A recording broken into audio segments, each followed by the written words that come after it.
Sir Ram Charan గారిది RC60 నుంచి post అయితే వచ్చింది. ఎలా ఉన్నారు సార్? మామూలుగా లేదు. బుచ్చిబాబు గారి విజన్ అంతా అందులో కనపడుతుంది.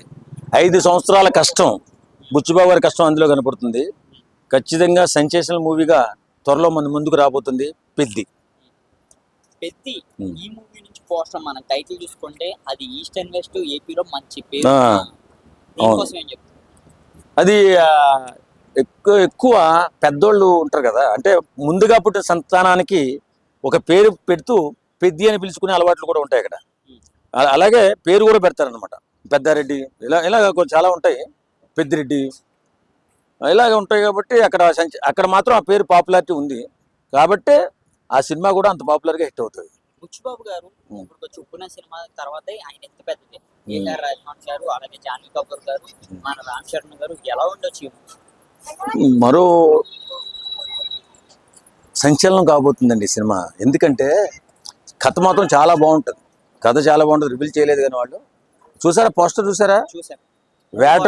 వేట కోసం సిద్ధపడుతున్న పులిలా కనిపిస్తున్నాడు అతను, సింహంలా కనిపిస్తున్నాడు చరణ్ బాబు. మామూలుగా లేదు. అదొకటి, ఈ రోజు ఆయన బర్త్డే ఒకటి ఎలా ఉండొచ్చు? మెగా ఫ్యాన్స్ అందరికి ఇది ఒక పండుగ అనుకోవచ్చు. పండగ అనుకోవచ్చు ఏంటి, బ్రహ్మాండమైన పండుగ, పెద్ద పండుగ. ఈవేళ బ్లడ్ బ్యాంకులో భారీ ఎత్తున చేసాంగా. ఆ సినిమా చరణ్ బాబు మంచితనానికి, మానవత్వానికి మరో పేరు.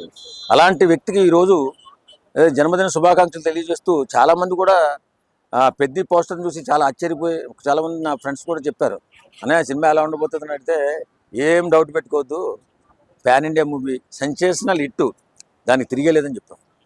సార్ ఇది చాలా మంది పుష్పతో కంపేర్ చేస్తున్నారు కదా, మీరు ఏ విధంగా చూసే అవకాశం? పుష్పతో కంపేర్ చేయడానికి గడ్డం పెంచితే ఎవరి రూపం అలాగే ఉంటుంది. పుష్ప కాదు, నా రూపు కూడా అలానే ఉంటుంది. ఇప్పుడు ఏంటంటే ఆ జోనర్, ఏ జోనర్లో ఉంది ఎవడో తెలియదు కదా.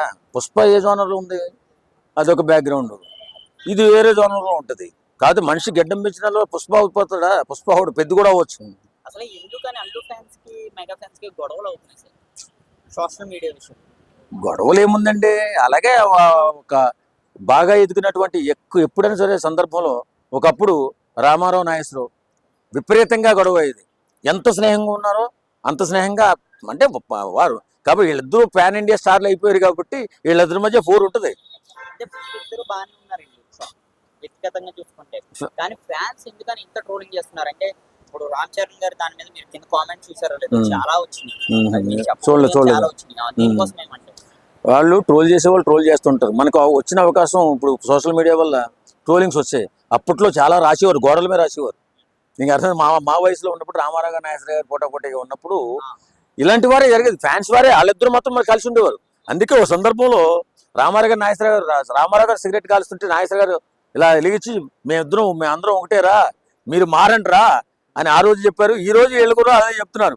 చెప్పిన ఫ్యాన్స్ మధ్య ఇలాంటి వారు వస్తూనే ఉంది. మరి ఇది ఆపొచ్చండి ఎలా అంటే, దీన్ని చెక్ పెట్టే రోజు అంటూ రాదంటారా? వస్తుంది, ఖచ్చితంగా వస్తుంది. అప్పుడు ఎలా అయితే వారు జరిగిందో తర్వాత అన్ని ఫ్యాన్స్, రామారావు ఫ్యాన్స్, నాగేశ్వర గారి ఫ్యాన్స్ ఎలా కలిసిపోయారు, ఈవేళ ఆ ఫ్యాన్స్ కూడా అలా కలుస్తారు. కొన్ని రోజుల పాటు ఇలాగా ఈ వార్ స్టార్ట్ అయింది కాబట్టి యుద్ధం ముగిసే వరకు ఇలానే ఉంటుంది.